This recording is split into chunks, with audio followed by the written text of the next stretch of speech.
yeah, welcome to the Love Them Knives channel, and I'm so happy to have this in the studio today.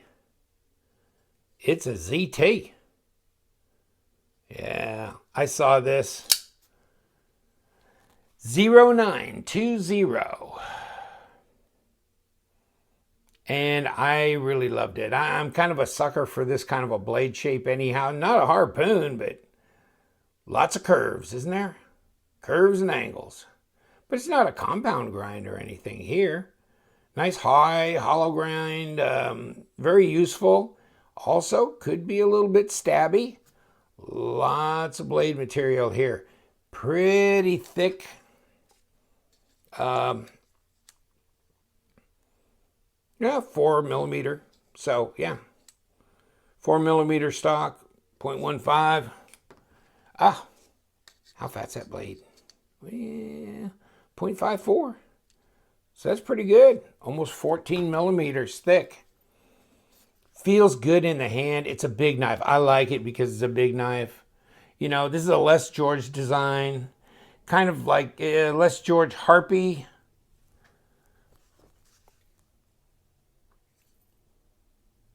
Yeah, very much. Really like it. There you go. There's your serial number, model number, CPM 20CV, steel, super steel, super fine, and stone washed. I love this titanium. Isn't that beautiful? Look at how ribbed that is. And yeah, you can feel it. Yeah, there's texture there. A lot of machining. And obviously, there's where you can flip your pocket clip from right hand tip up to left hand tip up. And you have these standoffs that are gold colored. Kind of a different color gold. This is titanium, so this is anode. These are aluminum that are anode. Not quite the same color, but I get the whole deal. I like it. I kind of like the gold with the silver. I think it's a real classy look. I really do. Let's see if this knife would possibly be able to cut some paper. Well, I guess it will. Yeah, good working edge right out of the box. Comes in this kind of a box. There you go. And, you know, it's got the typical stuff in here. It's the bubble pouch kind of that it comes in, and then it's got paperwork in here. And I rarely even open the paperwork, but, you know, kind of gives you your knife care instructions and things like that. And yes, we will get all this back in there. And yes, we have this that goes and this that goes, and we'll put it back together. What a knife. This is one of my favorite designs for the new year from Zero Tolerance. And let me tell you, when I got out of the box and I was flipping it and stuff, it makes a different sound, and look why. Because they've really kind of, and I don't know if I can see, give you a little bit of a tour through the scales, where they've really milled that out, haven't they? Really thinned it out. I guess trying to make it lighter. Is it centered? Yeah, it's centered. Any blade play? No. Lock rock? No. I mean, it's $240. MSRP's $300. Feels good in the hand. Fit and finish is great. Oh yeah. Got some meaningful traction up here on top.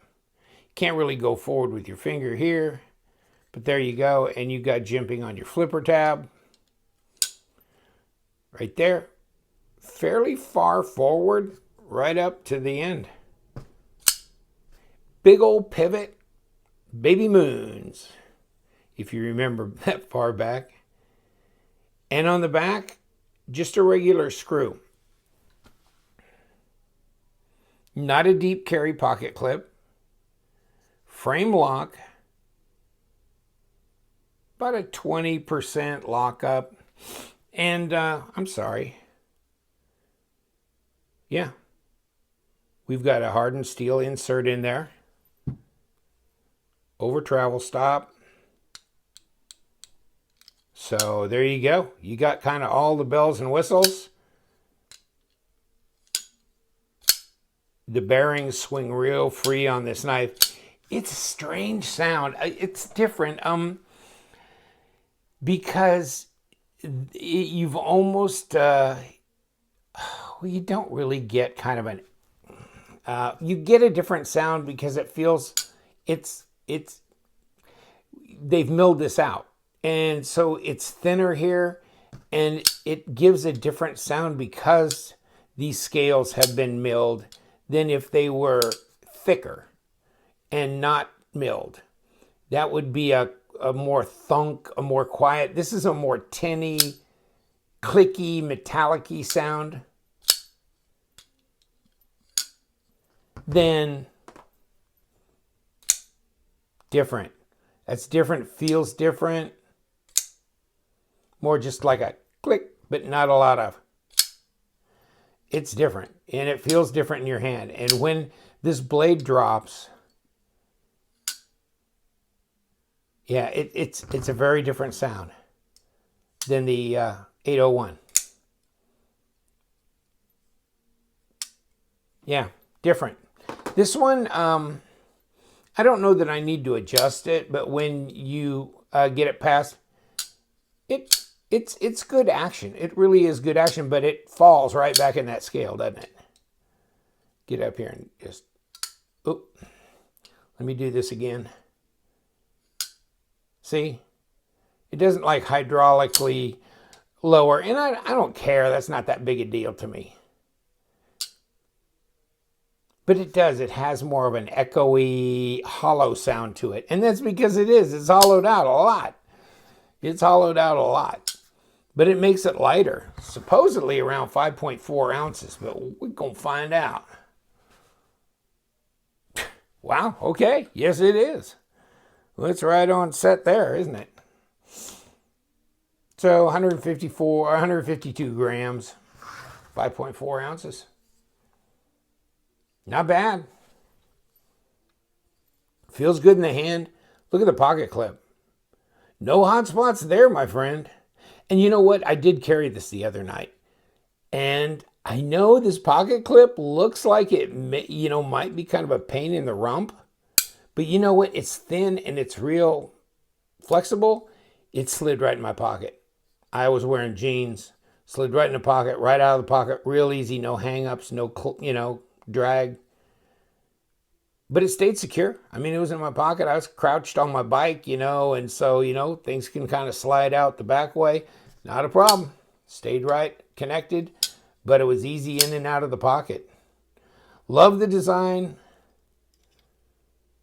Love the stonewash. Doesn't mark up, doesn't fingerprint real bad. Now, I want to ask a question because I'm curious. I mean, I like this knife and everything, but okay, so I'm sitting here and I'm selling this knife for $250, $240. And I've got competition out in the marketplace. And I was just thinking, why wouldn't I do this pivot on both sides? I mean, you could do the little Torx in the middle, but you could have a larger pivot to match this. Now, maybe you couldn't do that because on this side you've got this, but maybe that could serve as an over travel stop too, even if that pivot would go over this a little bit. But I mean, or something decorative, make this pivot smaller, but make it the same on both sides with the little Torx that you can throw in there. And here's a question as well. Okay, so you got aluminum standoffs, and you've anodized them, and you've anodized the pocket clip, but don't you think the rest of these screws kind of scream for the same? I mean, if this pivot and the rest of the screws were gold, that would be outstanding. Or, and now I'm not trying to redesign a knife, excuse me for going down this road in a way, but you know, a backspacer with some kind of design or even just traction, jimping, whatever on it, that was gold instead of the standoffs. And instead of these capped, just plain looking screws, maybe something flattened, machined. I'm just saying, I mean, it's a really nice knife. This is not just an old beater knife, you know, an old Kershaw that you'd buy out of Walmart. This is something you might keep in your drawer, as a safe queen, as a collector, that you would use sparingly or carry sparingly. And it's a knife that just, to me, once I saw this gold, I go, the whole thing, I can just imagine the hardware being gold. And let me give you an example of a competitor. Anodized, right? Yeah. Why isn't this available in a gold, a blue, a purple, a black? Why? This is available in a bunch of different colors with carbon fiber insets. And look at the hardware. The hardware is titanium anodized in a contrasting color. So it's already done. This knife is already pimped. I mean, to me, and I know maybe this is a little pimple-licious for you, but I mean, what's the point of doing this hardware dark, but then doing the gold and the gold backspacers and just normal cap screws? I think these are titanium, actually, because where's my little magnet? Because I was running my magnet along here. These are not magnetic, my friend. None of this is magnetic. So they're either aluminum or titanium or something that's not magnetic. But I'm assuming these are titanium screws. So they could have been anode. And I know this is proprietary, you know, type decorative. But I mean, look at that. This comes in a bunch of different iterations. Every time WE Knives comes out with a model, they make it in a bunch of different colors, bunch of different contrast, titanium hardware, configurations, and people are buying the crap out of these knives. Why wouldn't I do that? And you know what? ZT, how many Hinderer collabs do they do? A bunch. What does Hinderer do? At least he offers the anodized standoffs, you know, the hardware upgrades. Why doesn't ZT offer the upgrades at least, to where you could buy these sets with the pivot and all that? You got to go scavenging around. A lot of people won't do the pivot, but they'll give you the screws, you know, blah, blah, blah, and a little aftermarket thing. But I mean, aftermarket, and maybe ZT's going, hey, we want to create an aftermarket, healthy aftermarket for pimping our knives, so we don't want to do it ourselves. I mean, you know, it's like you buy a Harley Davidson, which I've done in the past, and guess what? You want to pimp it? They got all the stuff. Now, you can go outside of Harley, but they've got all the stuff right in store because they're going to make money. They're going to make money selling you all the accessories for your motorcycle. And you would think, you know, I'm just trying to see, why wouldn't ZT do that? I'm just saying. You know, they came out with the 0452 in blue as a sprint run for somebody. And, you know, so they did the back scale. I mean, the front was carbon fiber. The back, they did blue instead of, but then they left the hardware just like normal, this color, you know. I don't know. Just saying. Wow. I mean, this appeals to me, that they finished the knife. They've made a statement here.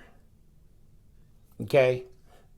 Not counting the ceramic bearings, the beautiful, action on these things. But I like this knife. I do. I mean, I was stoked to get this knife in my hand. The design is beautiful, and the materials are absolutely wonderful. I'm saying one thing. I'm going to be looking for the aftermarket stuff for this knife because it's just begging for it. And so I was just posing the question. Oh, yeah. Do I like this knife? Oh, I love this knife.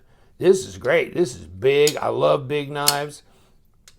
The weight's just great for something this big. Good traction here. Pretty design. Just absolutely outstanding. Lanyard hole. I mean, right, left hand, ambidextrous. I mean, this is so good in so many ways. And yet, I'm waiting for the aftermarket because this could just be so good. And I know there's guys on Instagram, look at them. I mean, they are pimping it. But I'll tell you what, light blue anno, gold hardware, incredible, incredible. So I'm yakking my head off. Sorry about it. But I'm just curious, how are these guys doing this? Oh, not to mention that they give you a beautiful zipper pouch. They give you a microfiber cloth. They give you the tool for the proprietary hardware, which is and I can't get it out of there, but there it is. Okay, so I'm making a big damn mess now. But I'm just saying, so you get the tool. But, why don't they just throw in a free little Torx for this? I don't know. They throw in a tool for this. I know it's proprietary, but still, they're giving you the tool, they're giving you the microfiber, they're giving you a beautiful zipper pouch, and they give you a box that's fairly attractive. Here, you get a box.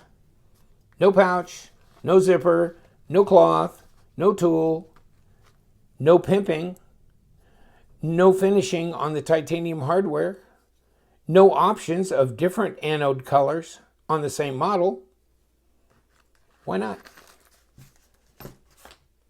Why not? Don't know. It's a thinker, though. But I know one thing. This begs for some pimping. Yes, it does. If for nothing else than gold hardware to finish it off. Other than that, what a knife. Beautiful design. Feels good in the hand. Oh, yeah. We're liking it. We're just wondering, where's the rest of all the goodies we could dress this thing up with? Because it just, yeah, it's fun. I mean, you got a knife that you've got money in. You want to kind of complete the whole thing. Maybe. And I know I do. We love them knives. Thanks for hanging out. Yeah, just posing some questions. Just thinking. Oh, yeah. Take care. Stay sharp.